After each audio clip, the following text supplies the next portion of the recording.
Hey, what's up mga idol, mga ka-Ice Master? Magandang araw at kumusta kayo? So pag-uusapan natin ngayon mga idol, yung laban ng Inoue versus Nakatani. Dahil kasado na daw ito ayon sa ating source at binalita na naman to sa lahat mga idol no, nakasado na sa 2026.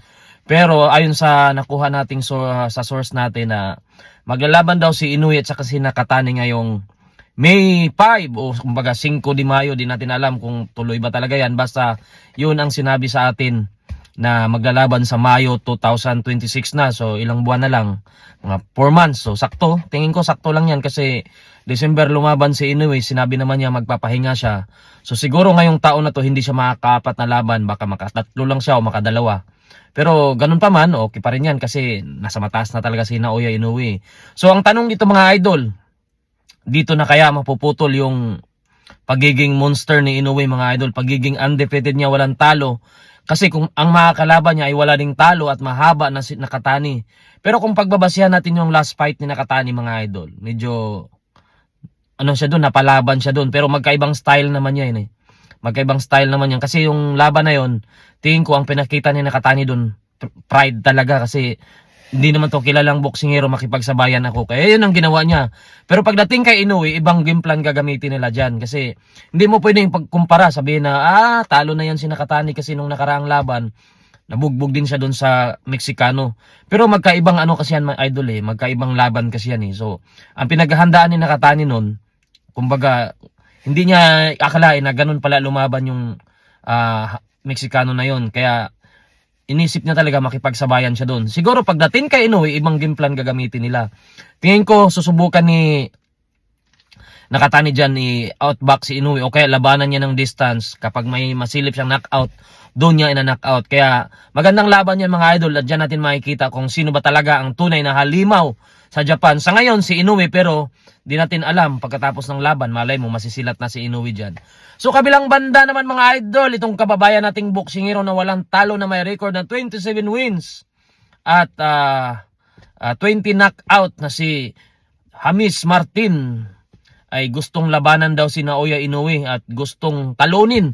At sabi daw ni Martin mga idol na kaya daw niyang talunin si Naoya Inoue. So ano ba tingin nyo dyan mga idol? Para sa aking sariling opinion no, hindi naman sa amin na maliit ko yung kababayan natin dahil kababayan naman natin yan.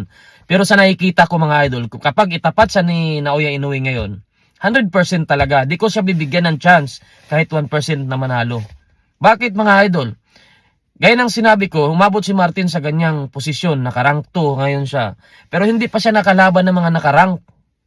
Kahit rank 10 man lang, hindi pa siya nakalaban dyan. So, paano ko siya bibigyan ng 1% para manalo kay Naoya Inoue? Nakita nyo naman ang galaw ni Naoya Inoue mga idol.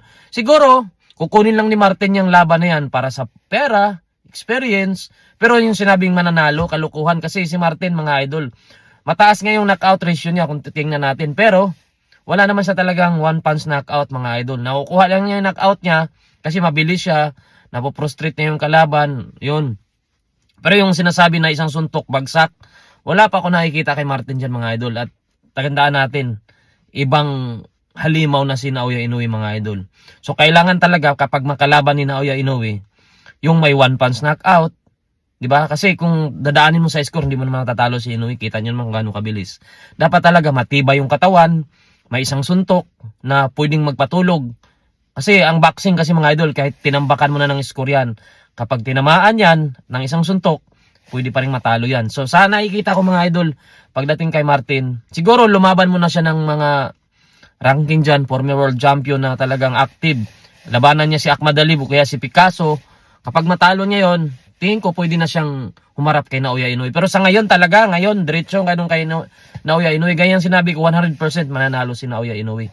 Pero, syempre, kung pira-pira lang, laban ninyo na kay Inoue mga idol.